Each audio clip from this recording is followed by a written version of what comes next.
Welcome to Women's Social Corner. I'm Janvi and this is Editor's Pick, a special segment where we sit with people from different walks of life and get insights into their journey and their story.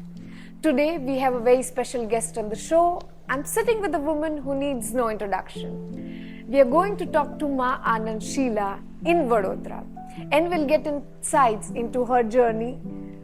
Obviously we are going to talk about Osho, Bhagwaan, and we are going to talk about what brings her joy and peace right now. So let's get to the conversation. Sheela ji, welcome to Women's Social Corner. It is a pleasure to sit with you today. And to start with, I'm curious to know that we are in Vadodara, a city where you started your journey. And then, Oregon happened and commune happened. Tell me about that transition. When did you become that person, who was very courageous and who could lead a team? I think at that time probably I had only stupid courage, not defined courage like this. Okay. When young people do dumb things and break their leg or something, that I always had. Okay. So. And it helped me with transition. Okay. I didn't think of the future. Yeah. I thought of the moment, what is interesting, what is True. moves my heart, and I went for it. And my father and mother were big motivator to us children. I was youngest of 6 children, born in Baroda, Yeah. and lived in Baroda till I was 16. Okay. Then my father sent me to US to study. After that, Yeah. I come to visit my parents after 5 years, and my father takes me to Bhagwaan again. And then we know the story, yeah. But were you always so outspoken about what you felt and what you want to do? And Not just I was outspoken, we all 6 siblings are outspoken. okay, so that's a Gujarati. Yeah, it is Gujarati, but it is also training of parents. Okay. Father believed in freedom. He did not believe in the traditional social values. Okay. He, for example, we were earlier talking about marriage. Some of my relatives would trouble my mother that your girls are all grown up. When are you going to look for a husband? Yeah. My mother would say, go speak to my husband, our father. Yeah. They go there, say, I'm going to marry or they're going to marry. Yeah. If they're going to marry, they should choose what is suitable for them, True. what they want, Yeah. not me. No, true. That's how. That is how much freedom they had given us. True. He used to always say, I have not 4 daughters, I have 6 children. Very interesting. Neutral way to look at it. Yeah, it wasn't that my 2 sons and 4 daughters, no, I have 6 children. Interesting. So it shows you the attitude. There already he started correct values and definitions of the words. True. And the parenting style really mattered. Right. But when you're talking about your journey, you say that it was bad courage. In the sense, is there anything that you would want to change when you look at your journey right now, retrospectively? I never said it was a bad courage. I simply said stupid courage. Yeah. Bad and stupid are 2 different things. Yeah. And no, I would not change it. Anything. Yeah, because that was the training. Those were the first steps of courage. True. You cannot Yeah. define courage from the start, because you don't know. You have to make mistakes. True. I would not change it. Anything about your journey in the sense your life? Yeah. Not a single thing. True. And when we talk about your and Bhagwan's relationship and whatever Bhagwan said about you, but you always spoken very nicely of him, and there is only love that you speak about. Tell me, is there anything called unconditional love? Because the youngsters wouldn't know what that is. Well, I don't have any definition of unconditional love. What I felt in my heart was without limits. There were no limits. I was simply in love with this man. I look at him and I melt like a puddle of water. True. And how to sustain that love for so long, in the sense like today when we don't have him physically around, you still speak so fondly as if you still, that love is sustained. How does that work? It is not my quality, it is the quality of the love. Okay. When you love, there's no question of sustaining. It is simply there. It's simply there. Yeah. So it talks about the quality of the love. Yeah. And the quality of the love that I felt shines in all my work.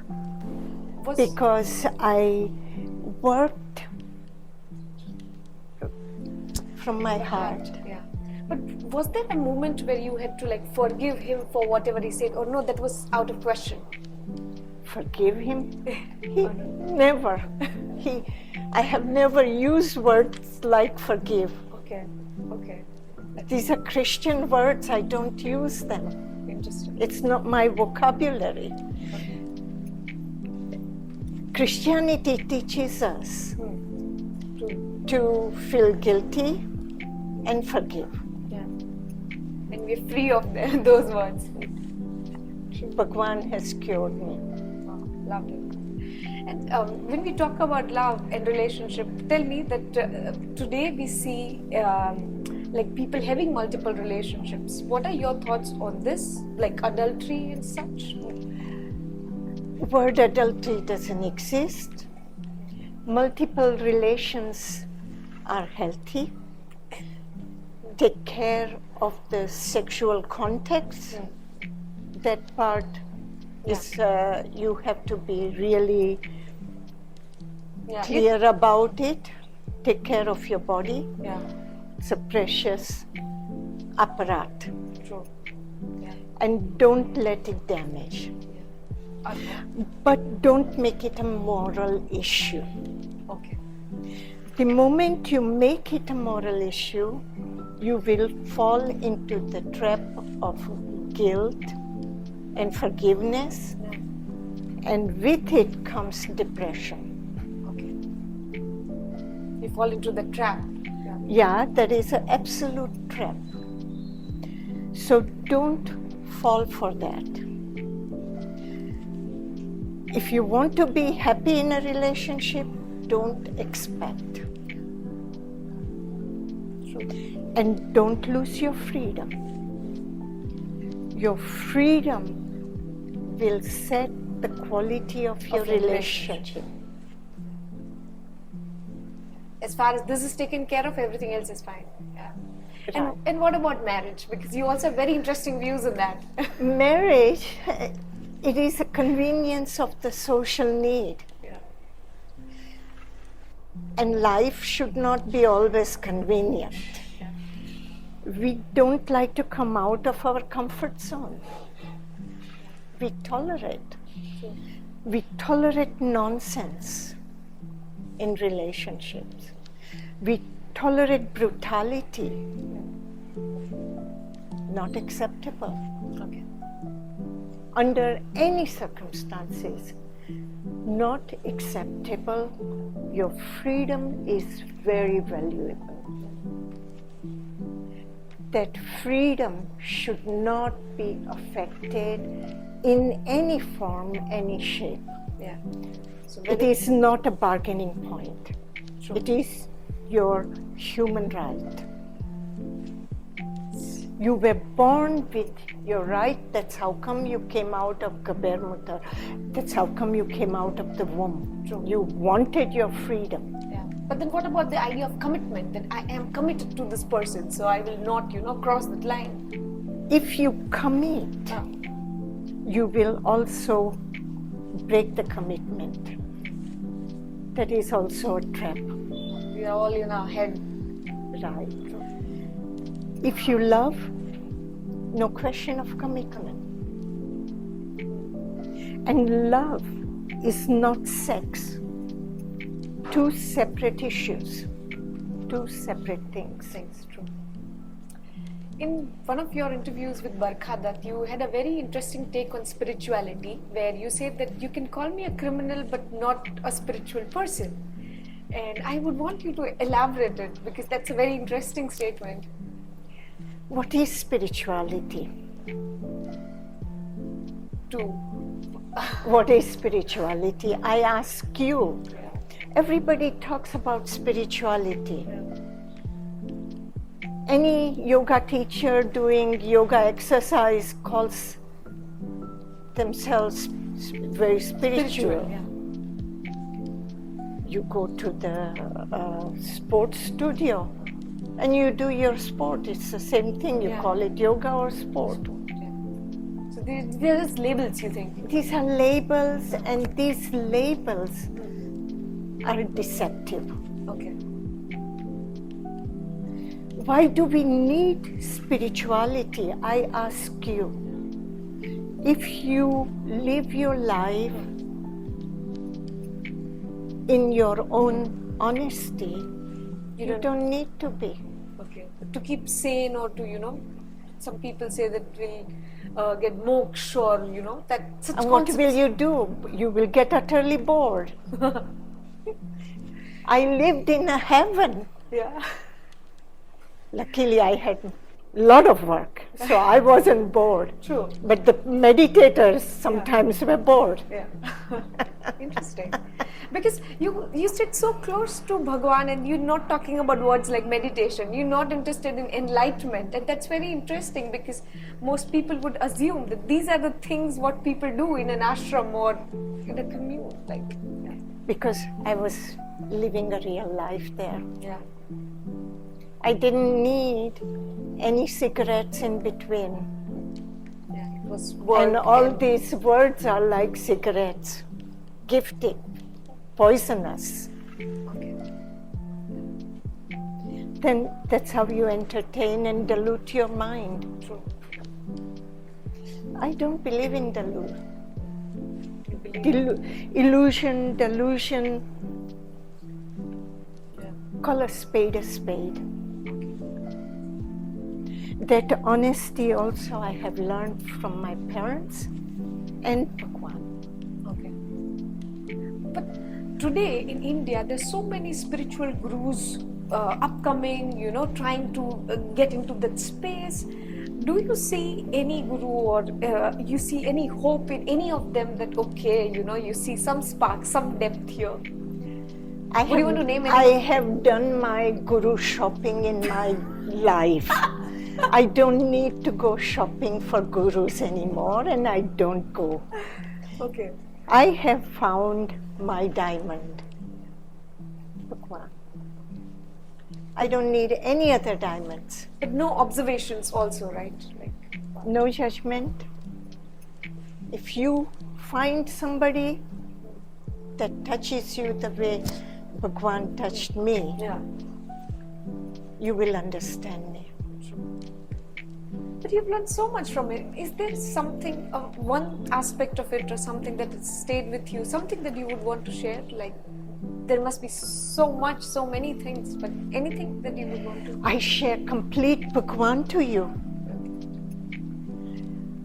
Every opportunity you get to listen to him, read him, do it. Okay. It will touch you somewhere. And if you read it with an open mind, without judgment, definitely it will fill your heart. But Bhagwan had said so many things which didn't work very well with the contemporary religious gurus or pundits because he spoke the truth. What are your points on And temples? every one of them follow Bhagwan's Yeah. words. Words. True. That tells you everything. Yeah. True. They cannot sell their philosophy. They cannot sell their product. Yeah. So they steal it from Bhagwan and sell it. Yeah. Package it a little different and sell it. Do you believe that every religion is a hardcore business? Definitely. It was in Egyptian time also. Okay. Would you talk the same about what happened in Oregon? That was one of the conflict where I said to Bhagwan through a media, Yeah. because I was no longer in Rajneeshpuram, I said, I don't remember exact words anymore because it has been many years now, that it has become manipulative. I used the right word, manipulative, but what rest I don't remember. And he knew that I was talking Right. right, that I am his student, I am his disciple. In the truest. Nobody had courage to say that to Bhagwan. I did. So, what I say is spirituality has become a fashion in the moment. Okay. All these meditation apps for computers and so, I don't want to make them any damage for their businesses. If nothing else, you will find few minutes of rest from your relationships and things. Enjoy it. Even that works, yeah. But tell me, Sheila ji, what do you look from life right now? What is your motivation? My motivation is whatever last days I have in my life, I want to be continuing constructive, bringing positivity on this earth wherever I can, without seeking approvals, without seeking, I do what I do, it's my pleasure, and I do things only that bring me pleasure. But does that scare you? No, it frees me. It scares maybe people like Miriam who love me, or my sisters. They think I will do something stupid and not watch out for myself. And my last day will be here. So before I travel, I promise them I won't do anything stupid. Okay. And today, when you look at your journey, do you have any regrets? I don't know that word. That is again how programmed we are by Christianity. Okay. Why would you regret? If you take responsibility for your action, there's nothing to regret. And we are taught not to take responsibility. You can try out as an experiment. You make a mistake in your work, and somebody corrects you, and your first defense, no, it wasn't me, no. I don't know anything about it. If you have done your mistake, say, yeah, it was a mistake, give me, I correct it. I learned through it. It's a simple event. You don't have to go and insist that, no, I haven't done the mistake. If I have done mistake, I have reflected on it, and I know where I have done mistake. So no regrets. No regrets. Lastly, tell us the secret of this inner strength, apart from your love for Bhagwaan and what you learned from him.